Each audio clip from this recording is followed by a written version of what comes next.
heard of Sausage? the UFC fighter. The sausage? Sausage. Welcome to the Siri Yanks channel. I appreciate everybody spending a little bit of time out of your day with us. As always, I am your host, and today we are going to be tackling the 10 biggest MLS signings in the history of the league.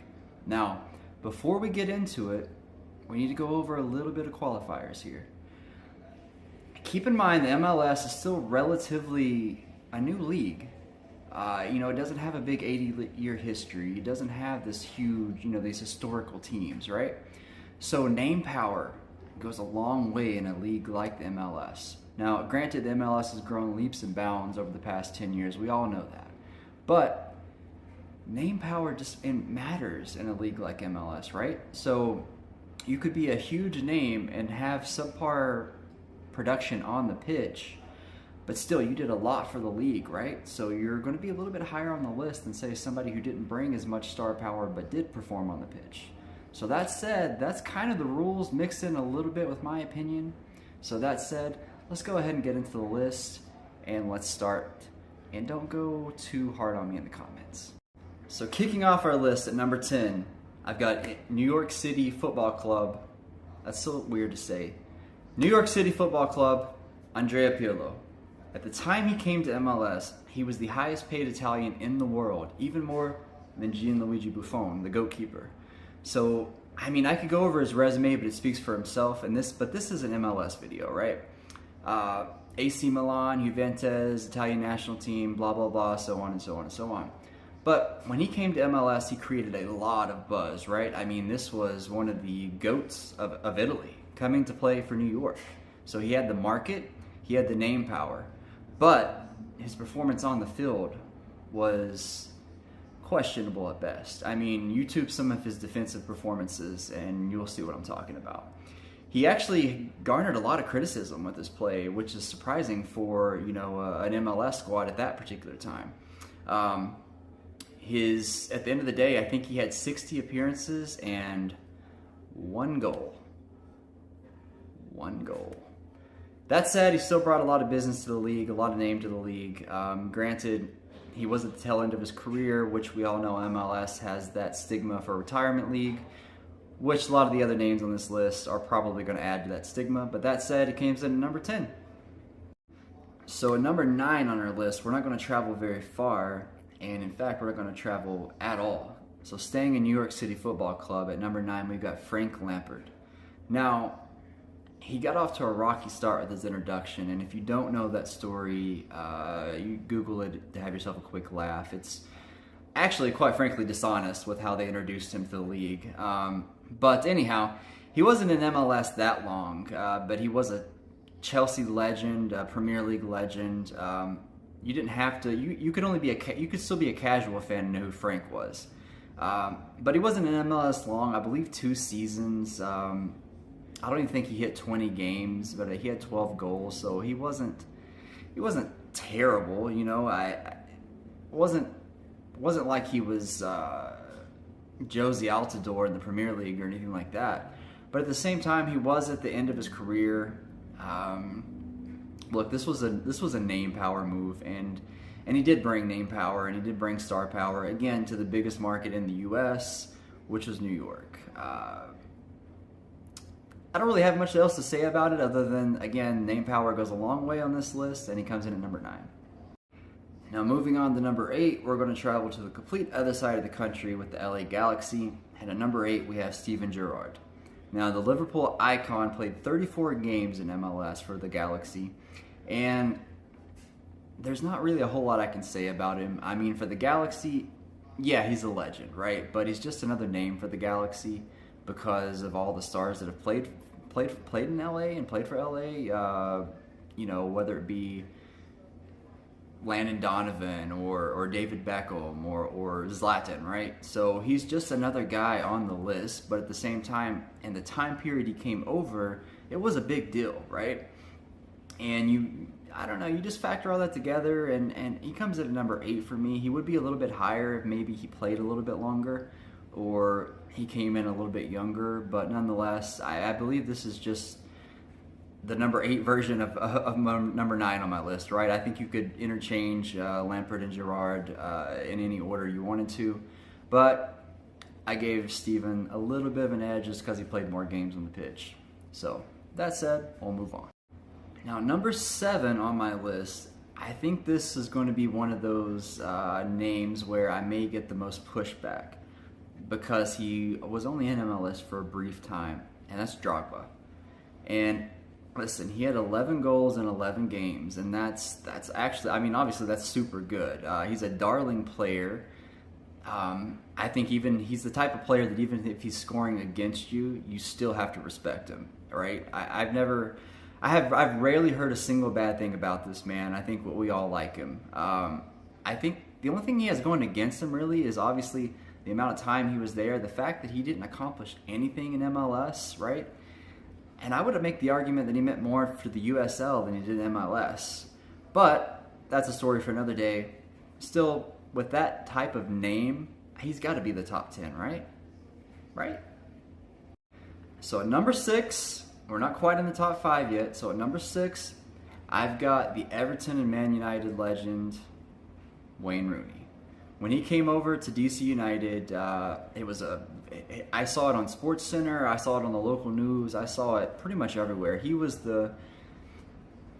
the first, but he was a big name that I did not expect to come to MLS, right? And to add to this, he went back to Europe, right? He went back to play for Derby County. Now, granted, it was in the championship, but still, that was a big deal for us to send somebody back to Europe after they played here for a little while. That kind of went against the stigma that this was where stars go to retire, right? Because he went back. That was sort of a big deal. But anyway, he actually had 2 very good years in DC, and he made some very memorable plays, and we all know some of the plays. I'll try my best to show some of the screenshots up here. Don't know if I can find the pictures, but we all know the plays I'm talking about. Look, obviously he's the manager now, but, a player of this caliber, and let's face it, if he'd kept his fitness up, I think he would be. I don't think I'm crazy for saying he would be above a certain Blackburn and Newcastle legend on the all-time scoring list. Harry Kane may eventually have passed him anyway, but anyway, look, he just brought a lot of attention to the league, sold a lot of jerseys, meant a lot to DC and meant a lot to the MLS. His managerial career, we'll see how it goes, but hey, number 6. Now moving into the top 4, this is where it got super, super hard for me. I can make an argument for a lot of different things in this top 4, but I do believe that these top 4 are above everybody else on this list. But at number 4, I've got Zlatan Ibrahimovic, the recently retired Zlatan. He's one of my favorite players ever, and literally one of my favorite players that I ever watched. I don't even care for AC Milan, but I watched almost every single game that he played in because he can't miss. And he was one of the first real reasons I watched MLS, right? When he was in MLS, I could not take my eyes off the Galaxy. And I know a couple other friends that were very much casual fans who tuned in to Galaxy games just to watch Zlatan play. He had the debut goal of a lifetime. He brought tons of attention to MLS and done a lot of funny things. And he was also very individually, statistically successful. 52 goals in 56 games. Like I said, he made MLS can't miss TV. Now, the Galaxy teams he was on defensively were very weak. So he didn't really do much, unfortunately, but it was not his fault at all if you were watching any of the games back then. And just like Rooney, he actually went back to Europe too, but he went back at a higher level. He went back to AC Milan and played 4 more years. 2 of them were very good years. And he won Serie A last year.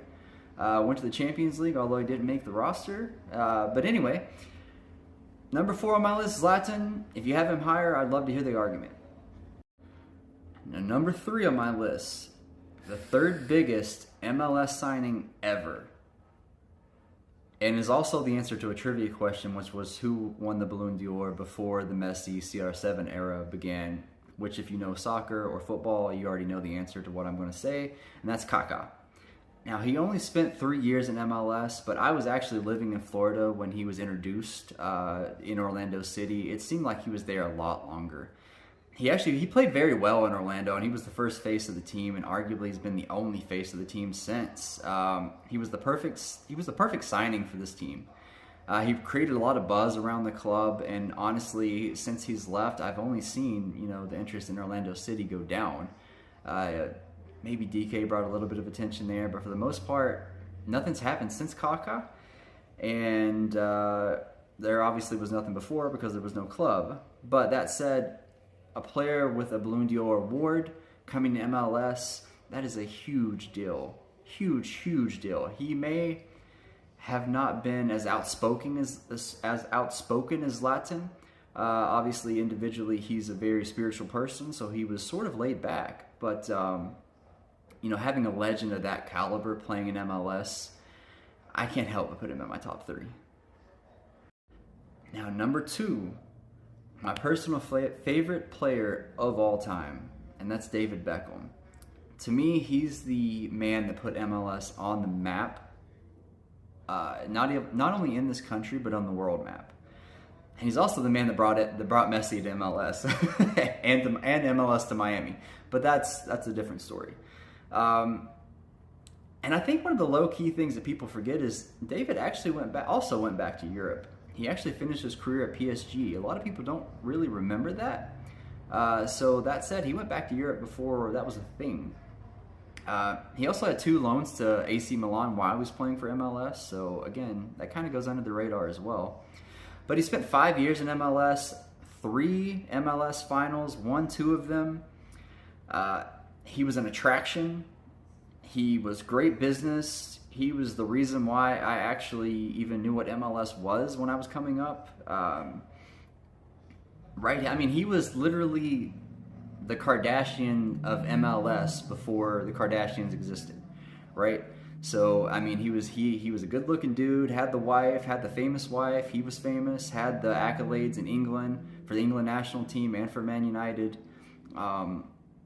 Someone like him coming to MLS at that time, it literally meant the world to the league. And I could only imagine the actual, the money that was made off of him. And if you look at his investment in with what he made off of, or what he is making off Inter Miami, compared to what he actually, you just have to look all that up with his contract. That's a whole other thing, and it's actually really interesting. Needless to say, he made a lot of money. But anyway, number 2 on my list, David Beckham. So before I get to number 1, I want to go over some names that just missed this list and why. So Jermaine Defoe, he wasn't here very long, criminally underrated player, but that's also why he's not on this list. Underrated players do not make money, or at least they don't sell money, right? Underrated is not necessarily a good thing when it comes to business. Bradley Wright Phillips, was he a star in MLS? Absolutely. Was he a star before MLS? He had 2 Premier League goals ever. He was more of a star in League One and was sort of an average player in the championship. So if you go back and look, I don't think he was a star before he came here. Carlos Valderrama, look, the time that he was in MLS, I don't even know if anybody knew what MLS was back then. Gareth Bale. I think you could make an argument that he should be on this list over some of the other ones. He played as many games as some of the guys on my list, but it was very brief, and I honestly can only tell you one thing Gareth Bale did, and that was the goal in the final. Now, granted, that was insanely memorable, and I'm sure he sold a lot of shirts, but that's it. The one guy that I think people are going to crucify me for not having on here is David Villa. I think statistically he is one of the best guys that could have made this list in terms of his production on the field in MLS, and obviously his production before he got to MLS. But I think what hurts him, and this is just me, okay? This is just me, and there's a goal scored on the game in the background right here, so I'm sure you can hear the goal going on. But what hurts him, in my opinion, is he came from a league, La Liga, instead of the Premier League, right? And at the time he came over here, Look, the Premier League owns America, and what I mean by that is viewership, right? So I think him coming from La Liga actually hurt his star power. If that makes sense, now in terms of the player, I think you could put him in the top 3 of my list. But that's why he didn't make my top 10. I know a lot of people are probably going to disagree with that, but that's the story behind him. And there's a couple other names you could probably make an argument for, but those are the main ones. And number 1, biggest signing in the history of MLS, a guy who has not even set foot on the pitch yet, and that's Messi. I mean, how could anybody else be number 1 on this list other than Messi? He's going to be the biggest name to ever hit this country by far. Arguably the best player of all time. I don't think anybody wouldn't have him in your top 3 of all time, no matter what your stance is. That said, it's obviously got to be Messi. We'll see how he plays on the pitch, but that's not going to matter. I mean, look at the ticket sales right now. Look at the ticket prices. That speaks for itself. Now, that is my top 10 list. Let me know below what you think of my top 10 list. Let me know below who you would have had on the list that I didn't. Let me know who I should not have had on this list. That said, thank you all for watching. Everybody have a great day.